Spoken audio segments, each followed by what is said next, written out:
साथियों नमस्कार।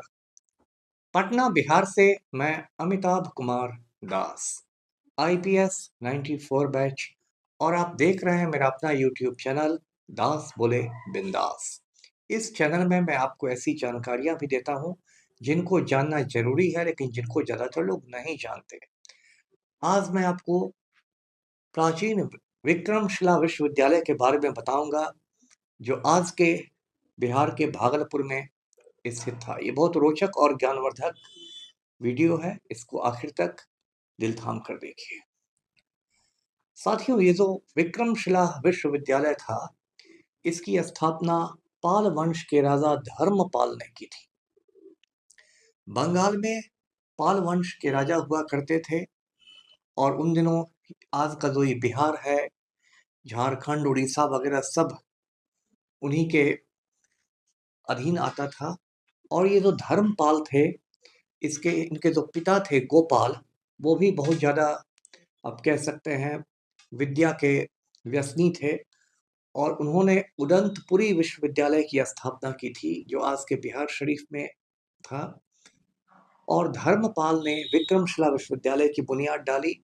इसकी वजह ये बताई जाती है कि नालंदा विश्वविद्यालय, जो और पुराना विश्वविद्यालय था, उसकी शिक्षा में कुछ गिरावट आने लगी थी, और इसको लेके गोपाल और धर्मपाल दोनों काफी चिंतित थे।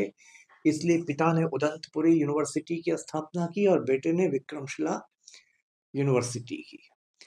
अब ये जो विक्रमशिला विश्वविद्यालय था, ये वज्रयान बुद्धिज्म का, आप इसको कह सकते हैं, गढ़ था। आप में से जो लोग बौद्ध धर्म के बारे में जानते होंगे कि बौद्ध धर्म के भी कई, आप कह सकते हैं, संप्रदाय थे, अलग अलग सेक्ट थे, जैसे महायान, हीनयान, वज्रयान जैसे। तो ये जो वज्रयान बुद्धिज्म है, तिब्बत में इसको मानने वाले ज्यादा लोग रहते थे, और इसमें तंत्र मंत्र पर भी काफी ज्यादा जोर दिया जाता था। तो विक्रमशिला विश्वविद्यालय में तंत्र मंत्र की भी काफी पढ़ाई होती थी, और वहाँ तांत्रिक, आप कह सकते हैं, आचार्य लोग थे जो इसकी शिक्षा देते थे। और ये इतना बड़ा विश्वविद्यालय था कि इसमें 3000 के लगभग विद्यार्थी रहा करते थे, और सैकड़ों उनके शिक्षक थे। वज्रयान का केंद्र होने की वजह से ये जो विक्रमशिला विश्वविद्यालय था, उसके खास संबंध तिब्बत के साथ थे, और तिब्बत से बहुत सारे विद्वान वहां पढ़ने के लिए आते थे। इसलिए विश्वविद्यालय में एक अलग अतिथिशाला थी, एक अलग गेस्ट हाउस था, जिसमें सिर्फ तिब्बत के विद्वानों को ठहराने की व्यवस्था थी। आप जानते हैं कि तिब्बत लंबे समय से एक, मतलब, बौद्ध देश रहा है। दलाई लामा का नाम आप सुनते होंगे, जो तिब्बत में के सबसे बड़े धर्मगुरु थे। तो ये तिब्बत वाली बात हुई। और विश्वविद्यालय जो था विक्रमशिला विश्वविद्यालय, उसमें जो सबसे बड़े विद्वान थे, सबसे प्रसिद्ध जो विद्वान थे, उनका नाम था अतिशा दीपांकर श्रीज्ञान। अतिशा दीपांकर के बारे में कहते हैं कि वो इतने बड़े विद्वान थे कि उन्होंने लगभग 200 पुस्तकों की रचना की थी। वो उदंतपुर विश्वविद्यालय के स्टूडेंट रहे थे, और बाद में वो विक्रमशिला विश्वविद्यालय में आचार्य बने, यानी टीचर बने। ये जो अतिशा दीपांकर थे, ये तिब्बत भी गए। आप समझिए, सैकड़ों साल पहले तिब्बत की यात्रा कितनी दुर्गम होगी, उसकी आज हम कल्पना नहीं कर सकते। आज तो जगह जगह सड़कें बन गई हैं, वायु मार्ग, रेल मार्ग, नए नए मार्ग विकसित हो गए हैं। सैकड़ों साल पहले तिब्बत की यात्रा इतनी दुर्गम थी, तब भी विद्वान लोग, समझिए, जान हथेली पर लेके वे यात्राएं करते थे। और अतिशा दीपांकर ने तिब्बत में भी बौद्ध धर्म का काफी प्रचार प्रसार किया। साथियों, ये जो विक्रमशिला विश्वविद्यालय था, इसमें 6 द्वार थे, यानी कि जो पूरा परिसर था, उसके 6 बड़े बड़े द्वार थे। उत्तर में एक था, एक दक्षिण में, एक पूरब में, एक पश्चिम में, और इसके अलावा 2 केंद्रीय द्वार थे। अब ये जो 6 द्वार थे, इसमें हर द्वार पर एक बहुत बड़े विद्वान मौजूद रहते थे, जिन्हें द्वार पंडित कहा जाता था। अब इन द्वार पंडितों का क्या काम था? तो देखिए, उस जमाने में दुनिया भर से हजारों विद्यार्थी आते थे वहां एडमिशन लेने के लिए, दाखिला लेने के लिए। अब सभी बच्चों को तो एडमिशन मिल नहीं सकता था, वहां सीटें जो थी वो लिमिटेड हुआ करती थी। तो विद्यार्थियों को पहले द्वार पंडितों के सवालों का जवाब देना पड़ता था, और जब वे द्वार पंडितों के सवालों का सही सही जवाब दे देते थे, तब जाकर उनको विश्वविद्यालय में प्रवेश मिलता था। और ये सैकड़ों साल पहले इतनी अच्छी व्यवस्था थी। वो आज का बिहार नहीं था, पलटू राम का बिहार नहीं था कि पेपर लीक हो रहा है और पेपर वायरल हो रहा है। द्वार पंडितों के प्रश्नों के उत्तर देकर ही आप विश्वविद्यालय में प्रवेश कर सकते थे।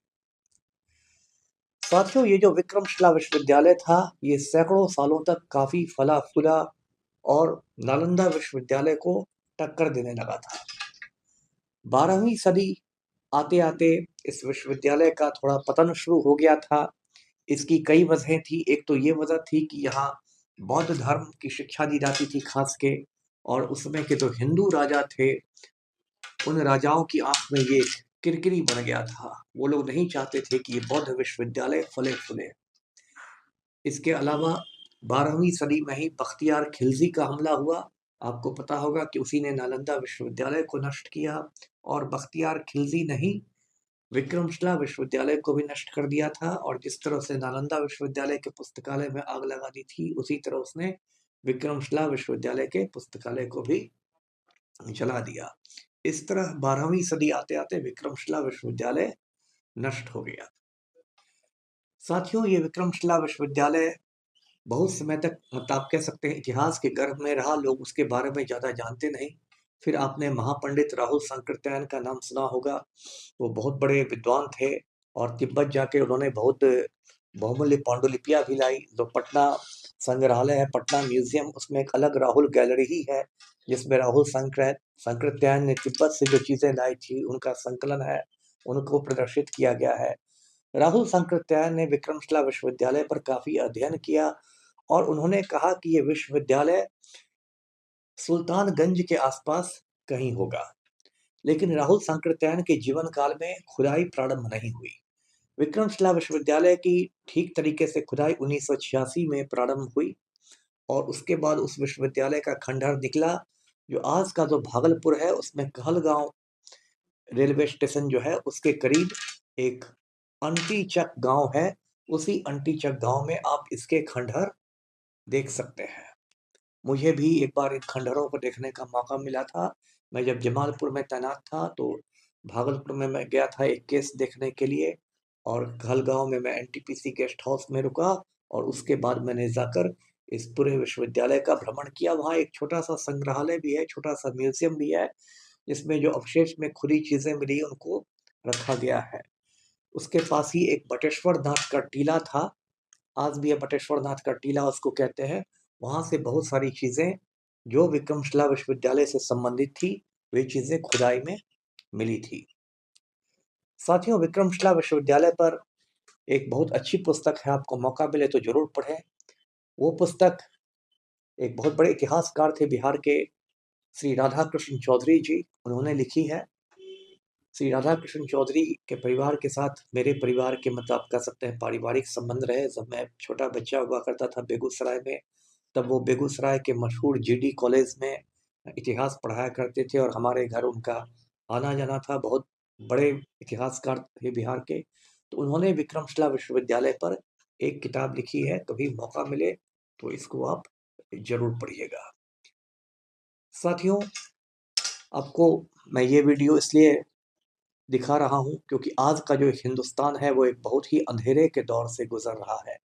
एक चाय बेचने वाला जाहिल इस देश का प्रधानमंत्री बन गया है, और 142 करोड़ का ये जो महान राष्ट्र है, उसको एक चाय बेचने वाला जाहिल चला रहा है, जिसने ना कहीं ठीक से शिक्षा ली, जिसकी ना कहीं ठीक से डिग्री है, जो सिर्फ पूंजीपतियों का एक नौकर मात्र है।